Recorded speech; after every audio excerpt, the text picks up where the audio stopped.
The transport ship Wanderer cut through the void between stars, its engines humming with quiet efficiency. Inside the cargo bay, 200 families slept in stasis pods, dreaming of the new world that awaited them.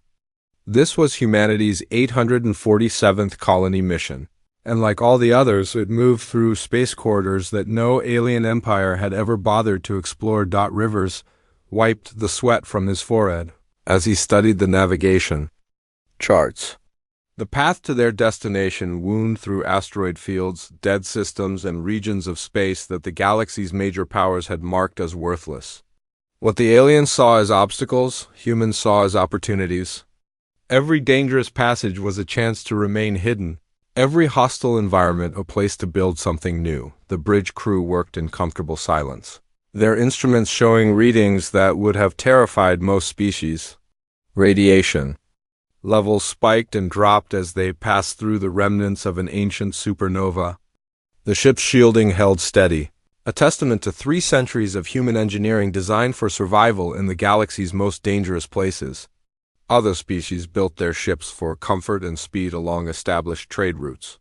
Humans built theirs to go where no one else dared. Amanda stood before the massive display screen in her laboratory on New Geneva, watching intercepted communications flow past in streams of translated text. The alien empires broadcast everything across the galaxy with casual confidence. Their military movements, trade negotiations, and diplomatic discussions filled the electromagnetic spectrum like an endless conversation between old friends. They had no concept of operational security because they had never needed it. The Axiom Confederacy controlled the galactic core, their proud fleets patrolling shipping lanes that had remained unchanged for 1,000 years. The Void Collective held the Rim territories, their ancient cities carved into asteroids and dead moons. The Hegemony ruled the spiral arms with military precision, their soldiers trained in tactics that had not evolved in centuries. All 3 empires had grown comfortable in their power, treating younger species as curiosities rather than threats, but none of them had noticed humanity's expansion. Their sensors were calibrated to detect ships using standard hyperdrive technology along known routes. They monitored the major trade lanes and military corridors, watching for threats that might emerge from established civilizations. The idea that a species might spread through uncharted space, settling worlds that others considered uninhabitable, had never occurred to them. The colony ship Wanderer dropped out of its quantum tunnel near a red dwarf star that the Axiom had catalogued as barren. The system contained 7 worlds, most of them frozen rocks or gas giants with toxic atmospheres. The 4th planet showed promise: high gravity, thin atmosphere, and radiation levels that would kill most alien species within hours. To humans, it was perfect. Rivers guided the ship into orbit, watching as the automated surveys began. The planet's surface showed vast deposits of rare minerals, underground water sources, and geological formations that could be carved into cities. The high radiation would provide cover from alien sensors, while the gravity would help humans maintain their physical conditioning. Within days, the first prefabricated structures would be landed and assembled. Hayes received the colony report in his office deep beneath the surface of Terra Station. The general's gray hair and lined face showed the weight of commanding humanity's hidden expansion for 30 years. Each new world brought them closer to their goal, but also increased the risk of discovery. 847 colonies meant 847 points of potential contact with alien patrols. The Gray Protocol governed every aspect of human expansion: no electromagnetic emissions above background levels, no large-scale terraforming projects that might be detected by long-range sensors, no contact with alien vessels unless absolutely necessary. Each colony built its cities underground or within natural formations, their populations growing slowly and carefully to avoid detection. Human technology had evolved in directions that the alien empires had never considered. While they focused on faster ships and more powerful weapons, humanity developed quantum communication networks that could not be intercepted. Their vessels used phase-shifting technology that made them nearly invisible to conventional sensors. Their cities were powered by controlled microsingularities that produced no detectable emissions. The communication came through Amanda's console with the highest priority encryption. A deep space monitoring station had detected an anomaly in Axiom patrol patterns. 3 ships had deviated from their normal route, heading toward a system that contained a human colony. The change might be routine, but it violated the statistical patterns that Amanda had studied for decades. She pulled up the tactical display, watching the Axiom vessels move through space like bright dots on a dark canvas. Their course would take them past Haven Prime, a human colony that had existed for 50 years without detection. The planet's inhabitants lived in vast underground cities, their surface installations disguised as natural formations. But if the Axiom sent detailed sensor sweeps, they might detect quantum signatures of human technology. The message went out through the quantum network, reaching every human colony within hours. Alert status yellow, possible contact with alien forces. Colony ships altered their routes, military units moved to defensive positions, and communication arrays prepared for emergency shutdown. The vast machinery of human expansion slowed its pace, ready to vanish into the darkness if necessary. Webb analyzed the intercepted alien communications with growing concern. The Axiom patrol was responding to a long-range sensor contact, something that had appeared briefly on their screens before disappearing. Their records showed no scheduled traffic through the region, no explanation for the anomaly. The patrol leader had decided to investigate, bringing his ships dangerously close to humanity's hidden presence. The alien vessels were state-of-the-art, their hulls gleaming with the confidence of a species that had never faced a peer opponent. Their weapons could shatter planets, their sensors could detect a single ship from light years away. But they were looking for threats that behaved like themselves, following established patterns and using familiar technologies. They were not prepared for an enemy that had spent 3 centuries learning to be invisible. Rivers felt the weight of history as the Wanderer completed its approach to the new world. His cargo of sleeping families would wake to find themselves pioneers on humanity's newest frontier. They would build their cities in the planet's depths, raise their children under alien stars, and prepare for the day when their species would no longer need to hide. That day was coming, whether humanity was ready or not. The galaxy slept in the comfort of established power, but humanity had been awake for 300 years. They had watched, learned, and prepared for the moment when their expansion would be discovered. The alien empires ruled billions of star systems, but humans had built something they had never seen, a civilization designed for war. The quantum signature appeared on the Axiom sensor array like a ghost in the machine. Commander Thale studied the readings with growing puzzlement, his 4 eyes narrowing as he tried to interpret the data. The contact had lasted only seconds, before vanishing completely, but it had been there long enough to register on their most sensitive equipment. His ship, Eternal Glory, moved through the void with the graceful confidence of a predator that had never encountered an equal. The vessel's crystalline hull caught and reflected the light of distant stars, while its sensors reached out to probe the darkness for any sign of the mysterious contact. Behind him, 2 escort vessels maintained formation, their weapons powered. But not yet active, the system ahead contained nothing of interest according to their charts. 7 worlds orbited a red dwarf star, most of them frozen or poisoned by radiation. The Axiom had surveyed it centuries ago and found no valuable resources, no signs of life, and no strategic importance. It was the kind of place that existed only as a navigation marker on star charts. Haven Prime lay hidden beneath its veil of radiation and electromagnetic interference. The human colony had thrived here for 50 years, its population growing from the original 1,000 settlers to nearly 100,000.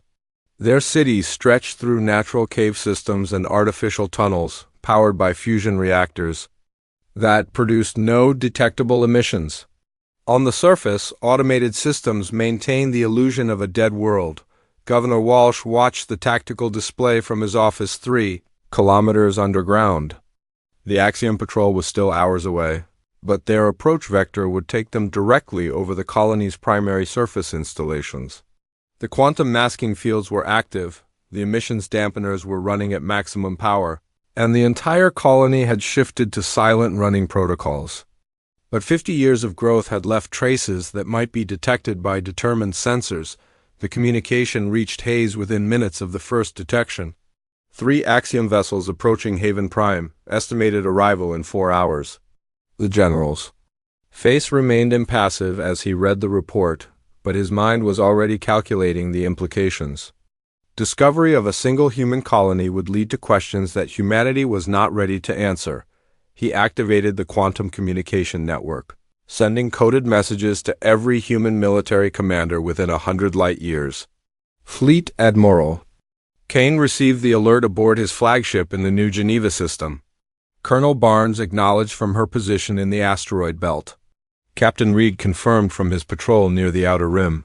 The hidden pieces of humanity's defense network began to move. The first scans revealed nothing unusual. Thales sensors swept across the system, cataloging the same dead worlds and radiation fields that had been recorded for centuries. But the quantum signature had come from here, and Axiom sensors were not prone to false readings. He ordered his ships to begin a detailed survey, focusing on the 4th planet where the contact had been strongest. Haven Prime's surface showed the expected patterns of a world, scoured by radiation and solar wind. Ancient impact craters dotted the landscape, while vast fields of crystallized minerals reflected the red dwarf's light. The colony's surface installations were hidden within natural formations, their heat signatures masked by geothermal activity. But the quantum resonance patterns were subtly different from what the Axiom expected. Dr. Webb monitored the alien communications from her station, translating their tactical discussions in real time. The Axiom were methodical in their approach, using sensor sweeps that would have detected any conventional civilization. But they were looking for cities on the surface, orbital installations, and electromagnetic emissions. They had no concept of a species that might build its entire civilization. Underground, the breakthrough came when Thales sensors detected refined metal concentrations beneath the planet's surface. The deposits were too regular to be natural, too extensive to be ancient ruins. His tactical officer recommended launching probe missiles to investigate, but the commander hesitated. Standard protocols required notification of the Confederacy. Before investigating potential alien contact, the message reached the Axiom capital within hours, transmitted through their quantum communication network. The High Council convened in emergency session, their ancient chambers filling with representatives from across the Confederacy.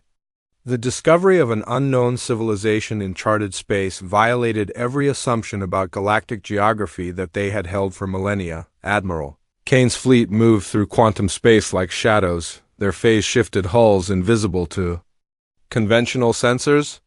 The ships were products of 3 centuries of human engineering, designed to fight enemies that outnumbered them by orders of magnitude. Their hulls could shift between normal space and quantum foam. Their weapons could strike through dimensional barriers, and their crews had trained for this moment since childhood. The probe missiles launched from eternal glory descended through Haven Prime's atmosphere like silver needles. Their sensors probed the planet's crust, sending back images that made Thales' breath catch in his chest. Vast underground complexes stretched for kilometers, their walls lined with metals that the Axiom had never seen. Cities existed where no cities should be, populated by creatures that registered as completely unknown. Governor Walsh made the decision that would change galactic history. Rather than maintaining the masking fields and hoping for the best, he ordered the colony to reveal itself. The quantum dampeners shut down, the electromagnetic shields dropped, and Haven Prime's true nature blazed across the spectrum like a beacon. The Axiom sensors registered a civilization that had somehow hidden itself from their detection for decades. The first images of humans reached the Axiom fleet through the probe missiles' transmissions. The bipedal creatures with primitive features, walking upright through corridors that stretched beyond the sensor's range. Their technology was clearly advanced, but it followed patterns that the Axiom had never encountered. The probe missiles detected quantum signatures, fusion reactions, and energy fields that suggested a mature spacefaring civilization. Thiel's report to the High Council contained enough information to shake the foundations of galactic order. The unknown species had established a major colony in a system that the Axiom had ignored for centuries. Their technology was sophisticated enough to hide from Confederacy sensors, and their population was large enough to suggest a mature civilization. But where had they come from, and how many other colonies existed in supposedly empty space? The emergency session of the Galactic Council convened on Sanctum Station, a neutral world that had served as a diplomatic meeting place for over 1,000 years. Representatives from the Axiom Confederacy, the Void Collective, and the Hegemony gathered in the ancient chambers, their faces showing the shock of discovering that they were not alone in their dominance of the galaxy. Ambassador Krall of the Void Collective spoke first, his ancient voice carrying the weight of millennia. His people had explored the galaxy for longer than any other species, mapping every star system and cataloging every world. The possibility that an unknown civilization had escaped their notice challenged everything they believed about their role as the galaxy's elder race. The Hegemony's representative, General Tor, approached the problem from a military perspective. His species had conquered and pacified hundreds of worlds, establishing order through superior firepower and tactical doctrine. But if this unknown species had hidden entire colonies from detection, they might possess military capabilities that the Hegemony had never encountered. The debate raged for hours as the alien empires tried to understand the implications of humanity's discovery. Their comfortable assumptions about galactic geography had been shattered by the revelation that vast regions of space they had considered empty might harbor advanced civilizations. The balance of power that had remained stable for millennia suddenly seemed fragile. Ambassador Stone arrived at Sanctum Station aboard the human vessel Defiant, a ship that materialized from quantum space without warning. The alien representatives watched in stunned silence as the human delegation disembarked, their primitive appearance contrasting sharply with the advanced technology that had brought them here. The species that had hidden from the galaxy for 3 centuries was finally ready to reveal itself. The first diplomatic contact between humanity and the galactic powers began with a simple statement from Ambassador Stone. His words were translated into dozens of languages and broadcast across the galaxy, marking the end of humanity's age of hiding. The species that had risen while the galaxy slept was ready to take its place among the stars, whether the established powers were ready or not. The ultimatum arrived through every human communication network simultaneously. The Galactic Council's terms were simple: immediate cessation of all colonial expansion, surrender of 2/3 of existing human settlements, and complete technological transparency under alien supervision. Humanity had 72 hours to respond. All the combined fleets of 3 empires would enforce compliance. Ambassador Stone's response was broadcast from the steps of the Human Assembly Building on New Geneva. His words were calm, measured, and absolutely final. Humanity would not abandon its colonies, would not submit to alien oversight, and would not surrender the freedom it had earned through 3 centuries of careful expansion. The galaxy's comfortable order was about to face its first real challenge. The alien fleets moved like a tide of metal and plasma toward 17 human star systems. The Axiom Confederacy deployed their crystal-hulled dreadnoughts, massive vessels that could level continents with their main batteries. The Void Collective's ancient ships emerged from the darkness between stars, their hulls black as the void itself. The Hegemony's military formations advanced with geometric precision, their tactics refined through countless conquests. Admiral Kane stood in the command center of the human fortress world, Titan's Rest, watching the approaching alien armada through quantum sensors. The enemy fleet contained over 300 ships, enough firepower to sterilize every human colony. But Kane had spent 30 years preparing for this moment, and he knew something the aliens did not. Humanity had never intended to fight a conventional war. The first contact came at the edge of the Crimson Gate system, where a human patrol of 6 vessels encountered an Axiom squadron. The alien commander, confident in his numerical superiority, ordered the human ships to surrender. Instead, they simply vanished, their quantum signatures disappearing from sensors as if they had never existed. The Axiom vessels spread out in a search pattern, their sensors probing the void for any trace of the human ships. They found nothing until the first torpedo struck Righteous Fury amidships, its quantum warhead phasing through the ship's shields as if they were not there. The explosion tore through 3 decks before the Axiom crew even realized they were under attack. Human ships materialized from quantum space like ghosts, their hulls shifting between dimensions as they fired. The technology was impossible according to everything the aliens knew about physics, but the devastation was real enough. 3 Axiom vessels were destroyed before they could return fire, their crews dying without ever seeing their attackers clearly. The siege of Titans' rest began with orbital bombardment that should have reduced the planet to molten slag. The hegemony's siege fleet poured fire into the world's atmosphere, their weapons designed to crack planetary crusts and boil away oceans.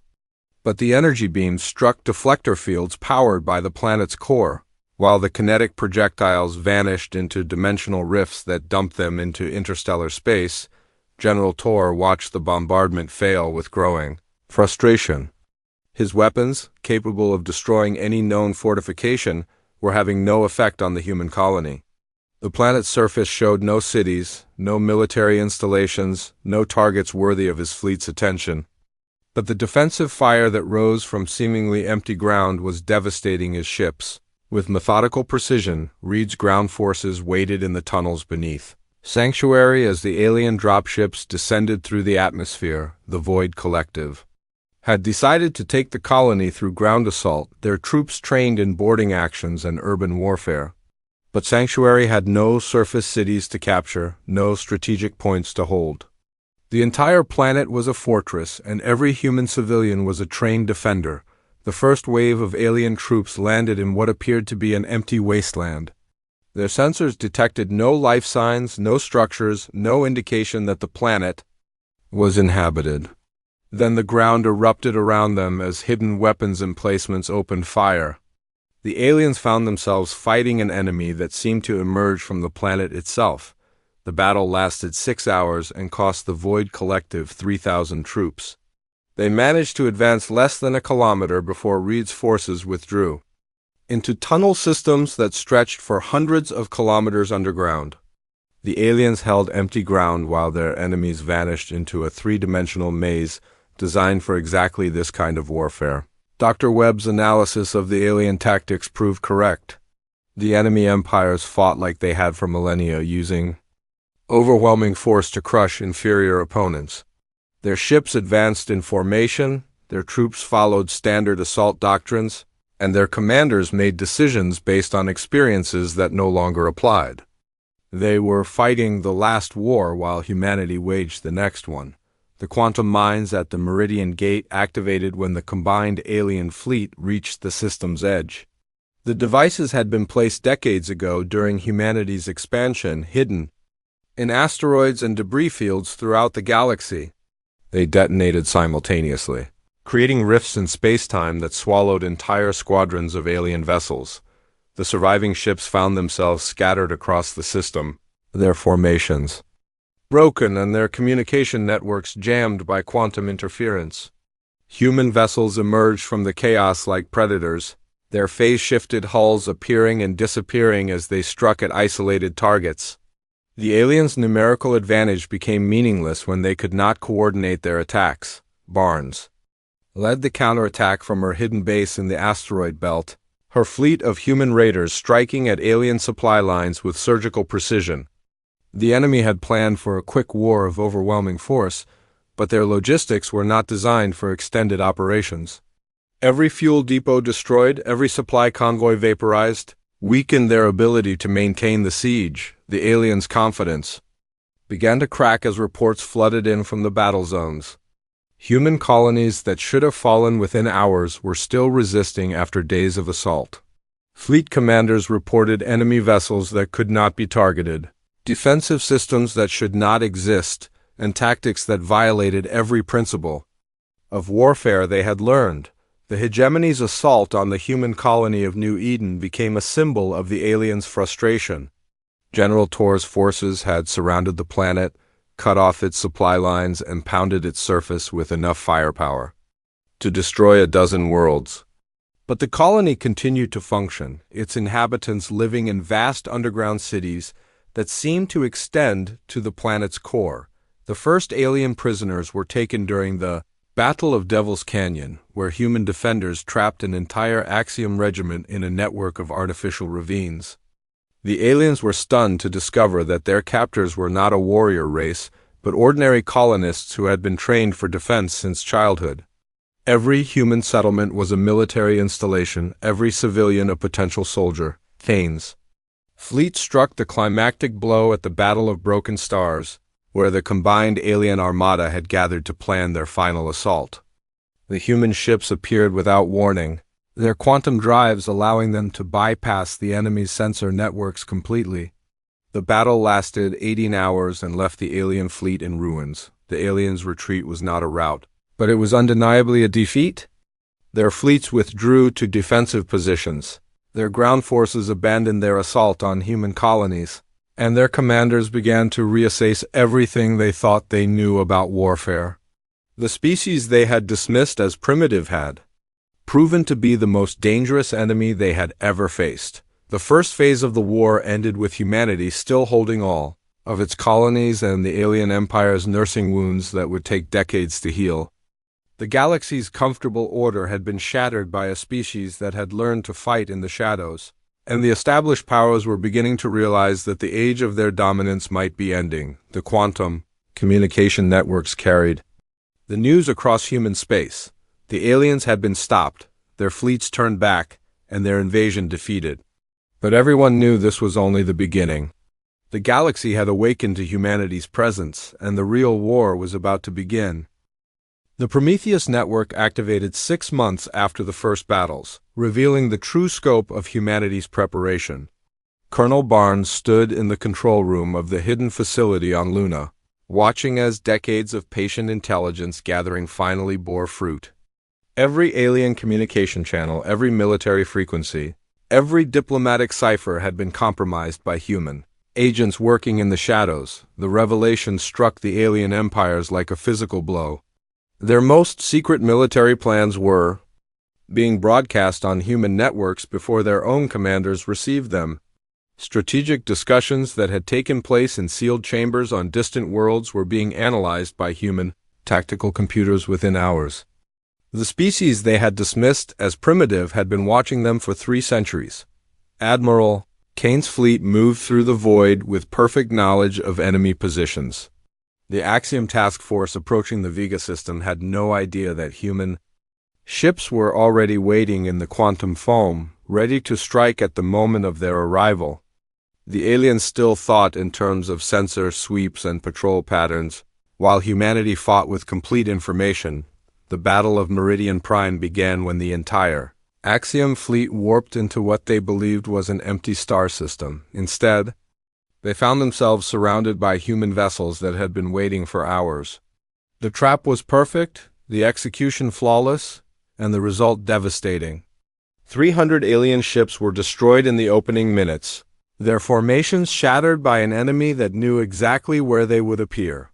General Tor's proud military doctrine crumbled when he realized that humanity had been studying hegemony tactics for longer than most of his officers had been alive.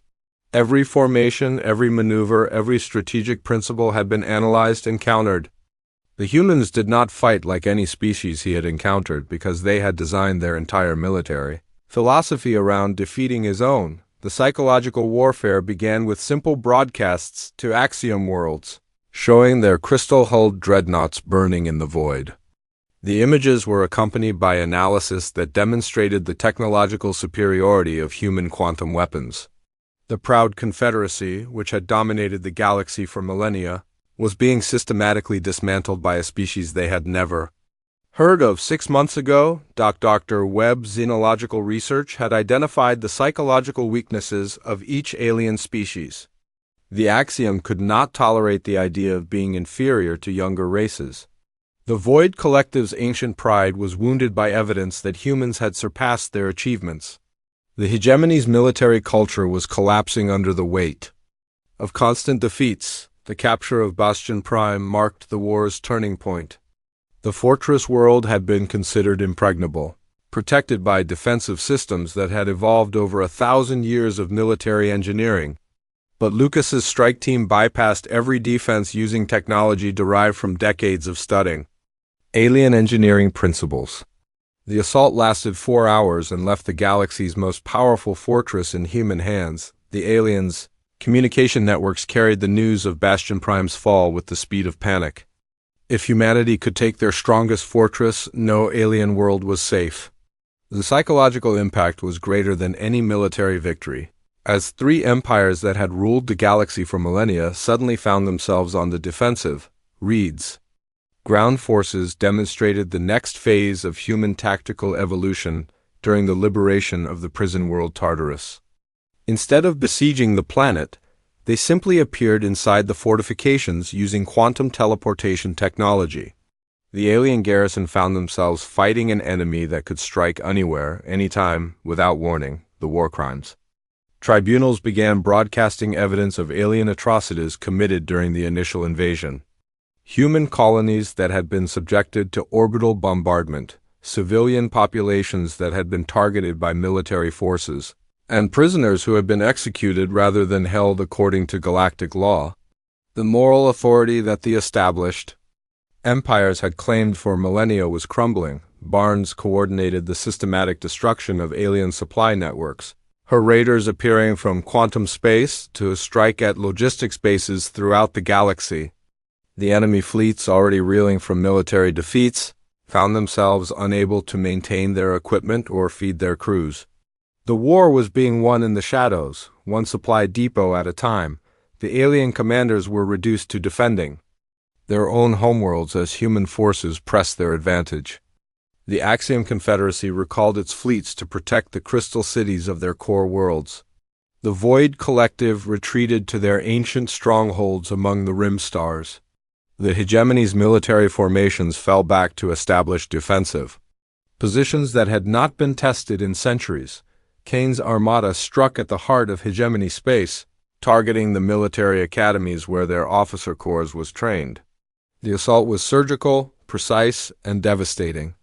The institutions that had produced generations of alien commanders were left in ruins, their accumulated knowledge and traditions scattered to the void. The quantum phase technology that had given humanity its early advantages was evolving with each battle. Human ships could now remain in quantum space for extended periods, striking at enemy vessels before returning to dimensional safety. The aliens' weapons could not target what they could not detect, and their sensors could not track enemies that existed in multiple dimensions. Simultaneously, the diplomatic overtures began when the alien empires finally accepted that they could not win a military victory. Ambassador Stone received the first peace feelers through neutral channels, but the terms offered were laughably inadequate. The aliens still thought they were negotiating from a position of strength, offering humanity junior membership in their galactic order. The response was swift and decisive. Human fleets struck at alien communication networks, severing the connections between their homeworlds and their outlying colonies. The empires that had ruled through information and coordination found themselves blind and isolated, their vast territories suddenly fragmented and vulnerable. The siege of the Void Collective's capital world lasted 3 days and demonstrated the futility of alien defensive strategy. The ancient city ships that had protected the planet for millennia were disabled by human quantum weapons, while the population centers were isolated by selective electromagnetic pulse attacks. The oldest civilization in the galaxy was brought to its knees without a single human casualty. General Tor's final gambit was a desperate assault on Earth itself, using the last operational ships of the hegemony fleet. The attack was detected before it began, the route predicted by human intelligence, and the outcome predetermined. The alien fleet was destroyed in the void between stars, their crews never knowing that their mission had been doomed from the start. The breaking point came when human agents revealed that they had been operating within alien governments for decades. The evidence was overwhelming. Trade agreements influenced by human interests, military decisions guided by human analysis, and diplomatic policies shaped by human goals. The species that had supposedly been discovered 6 months ago had been manipulating galactic affairs for generations. The final battles were fought more with information than weapons. Human broadcasts showed alien populations the true cost of their leaders' decisions, while quantum hackers demonstrated their ability to disable any alien technology.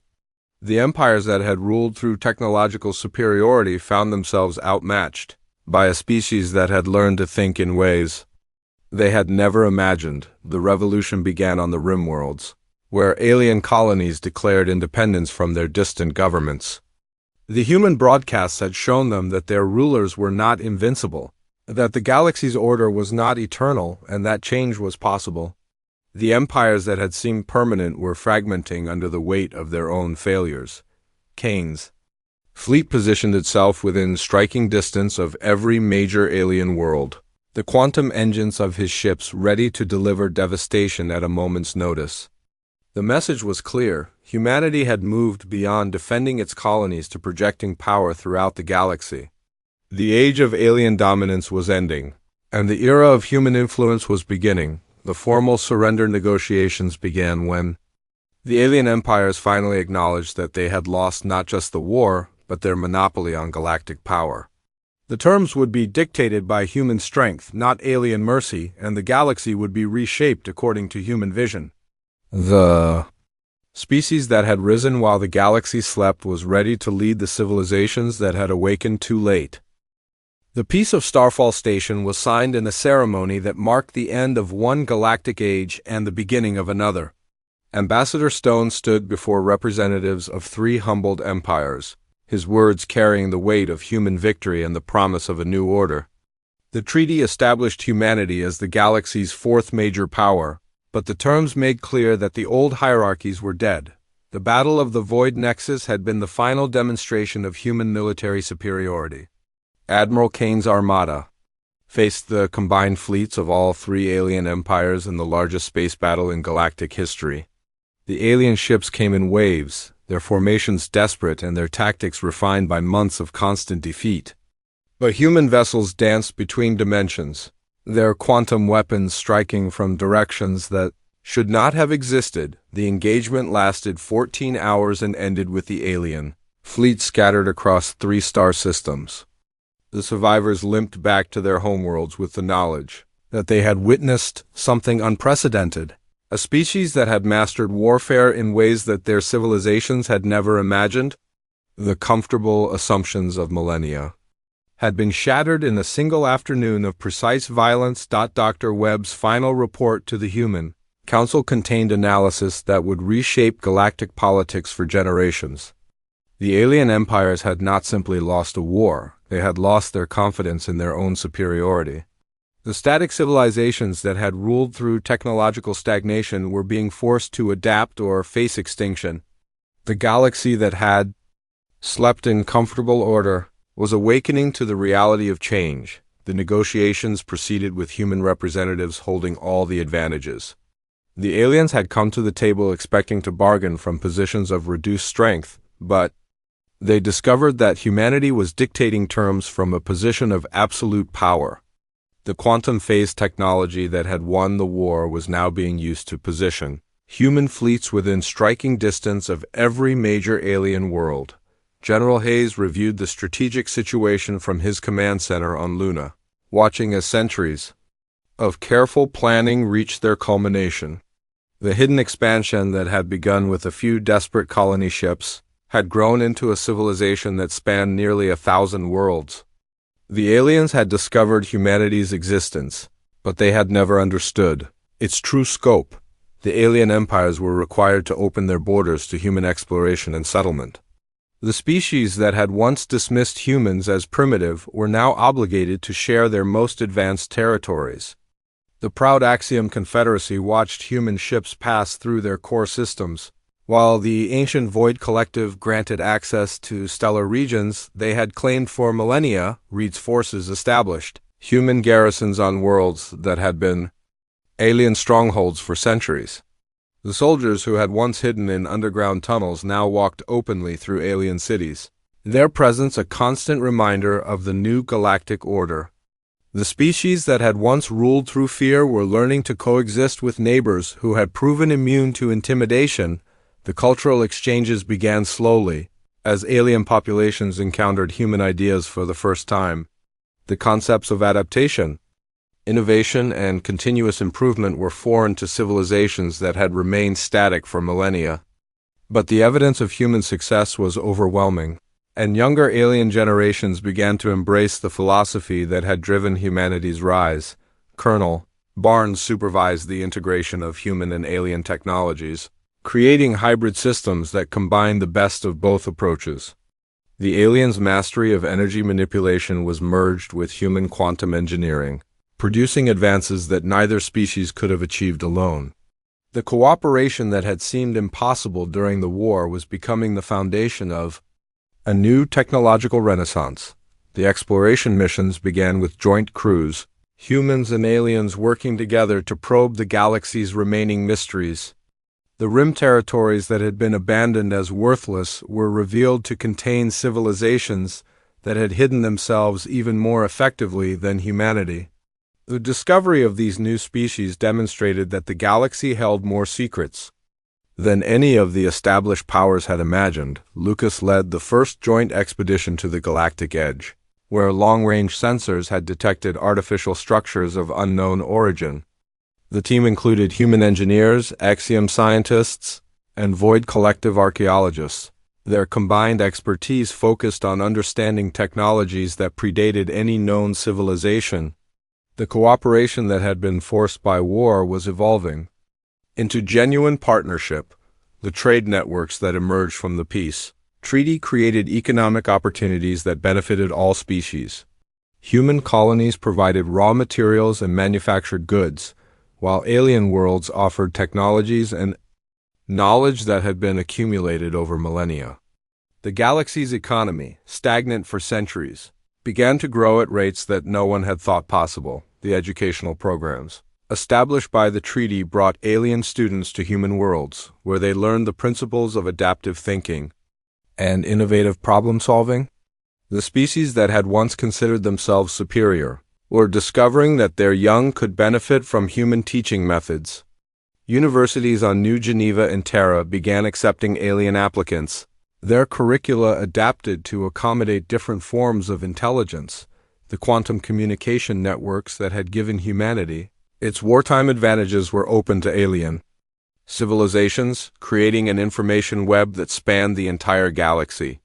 The barriers that had isolated species for millennia dissolved as real-time communication became possible across vast distances.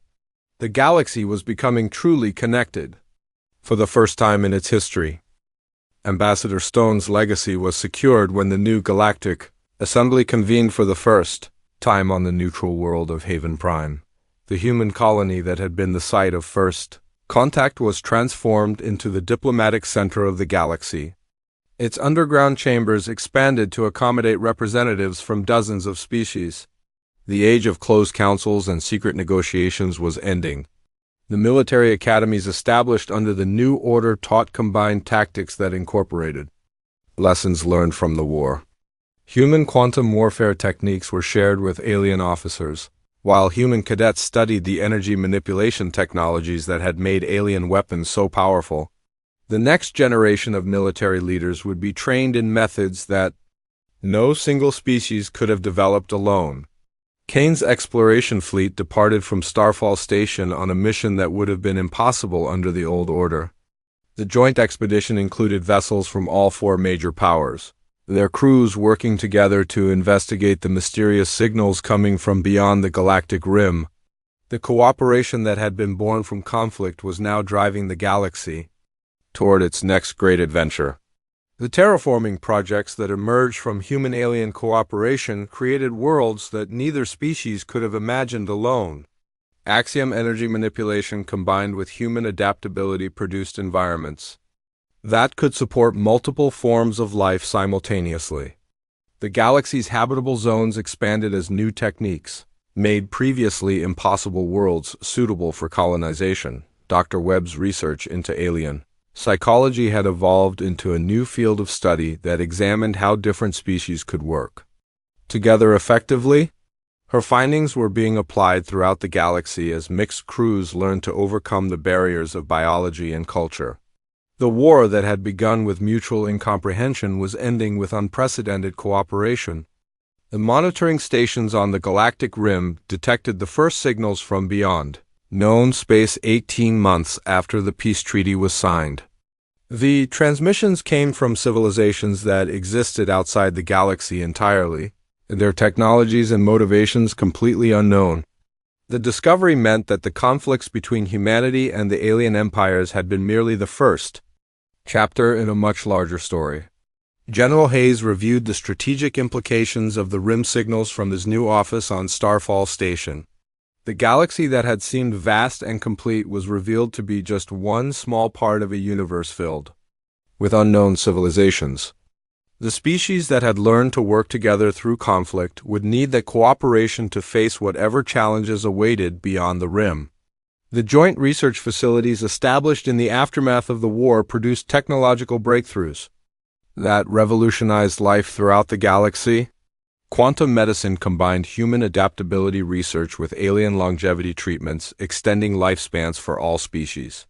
Communication technologies allowed real-time translation between dozens of languages, breaking down the last barriers to understanding. The cultural renaissance that followed the war saw alien art forms incorporate human concepts of change and growth, while human creators drew inspiration from millennia of alien tradition.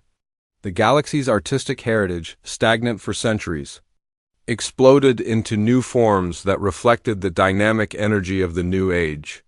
Museums on dozens of worlds showcased the hybrid creations that emerged from this unprecedented cooperation.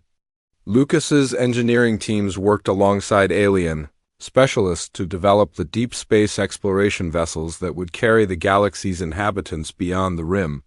The ships incorporated quantum phase technology, alien energy manipulation, and hybrid life support systems that could sustain crews of multiple species for decades. The vessels represented the best achievements of cooperative science. The first contact protocols developed by the new Galactic Assembly reflected lessons learned from humanity's own emergence. Instead of demanding submission or offering ultimatums, the galaxy's powers would approach new civilizations with offers of cooperation and mutual benefit. The age of conquest and domination was being replaced by an era of partnership and shared growth.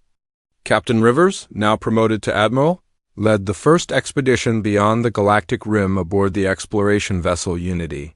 The ship carried a crew that included humans, Axiom, Void Collective members, and Hegemony representatives. Their mission: to establish contact with the civilizations that had sent the mysterious signals. The species that had once hidden from each other were now venturing together into the ultimate unknown. The signals from beyond the rim grew stronger as the expedition fleet approached the galaxy's edge. The transmissions contained mathematical patterns and scientific principles that suggested civilizations with technologies beyond anything the galaxy had achieved. The discovery meant that the journey of growth and adaptation that had driven humanity's rise was far from over. The final message came from Admiral Kane, transmitted from the edge of known space as his fleet prepared to enter the void between galaxies. His words carried the promise that the species which had learned to work together through conflict would face whatever awaited them with the same determination that had driven humanity's rise. The galaxy that had slept in comfortable stagnation was fully awake, ready to embrace the challenges and opportunities of an infinite universe.